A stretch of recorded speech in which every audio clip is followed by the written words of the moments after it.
Hello, everyone, and welcome back to our Advanced English Conversation series. Today, we are mastering the art of discussing a universally favorite topic, hobbies and passions. Exactly. We've structured this conversation to introduce varied vocabulary and expressions. Listen closely to the dialogue between two friends, Rima and Hasan, and focus on how they express their dedication to their free time activities. Hi, Hasan. You look very relaxed. I haven't seen you around much lately. What did you get up to this weekend? Hi, Rima. I'm good. I was quite busy, actually. I finally finished a deep dive book on ancient history. I'm a bit of a bookworm, you know? I know. You're always reading something fascinating. What exactly sparked your interest in reading? It's my main form of escapism. I've been an avid reader since childhood. It's more than a hobby. It's a passion. I usually dedicate about an hour before bed. That's commendable. I'm more of an outdoor person. I'm keen on anything that gets me moving. Oh? What does your ideal free day look like? My ideal day starts with gardening. I'm completely hooked on cultivating my small vegetable patch. It's incredibly rewarding to watch things grow. I can imagine. Is gardening your primary pastime? Not the only one. I also dabble in landscape photography. I love capturing the subtle light and shadows in nature. It really helps me switch off from work stress.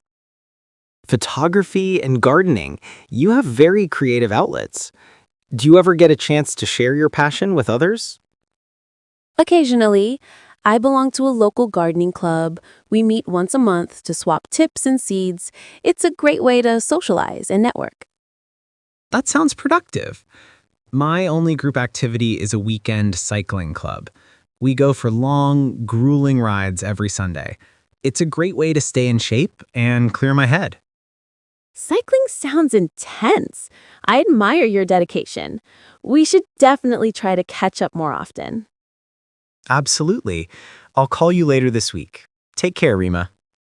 You too, Hasan. Bye. Part 2, Detailed Analysis and Advanced Vocabulary. Welcome back. That conversation was packed with useful expressions. Let's break down some of the advanced vocabulary we used. We introduced several new ways to describe yourself and your commitment to an activity. Look at these new nouns. Bookworm, someone who reads a lot. Escapism, an activity that helps you forget reality. And pastime, another word for a casual hobby.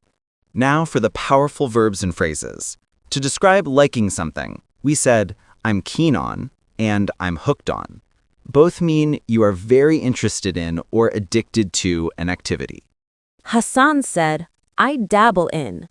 Use this phrase when you do an activity only occasionally or not very seriously. For example, I dabble in painting.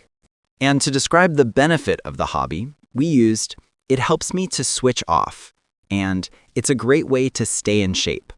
Both are excellent alternatives to the common phrase, it helps me to relax. Remember the intensifier, dedication. This noun shows strong commitment to a hobby, especially a difficult one, like Hasan's grueling cycling rides. Part 3. Advanced practice and call to action. It is time for our practice drill. We want you to use the new vocabulary. Get ready to speak your answers out loud. Question 1. What is a hobby that you are completely hooked on right now? Question 2. What is the main benefit of that hobby? Does it help you switch off or stay in shape? Excellent effort. Now let's practice using the new verb structures. Repeat these sentences clearly after us. I'm keen on photography. She is hooked on gardening.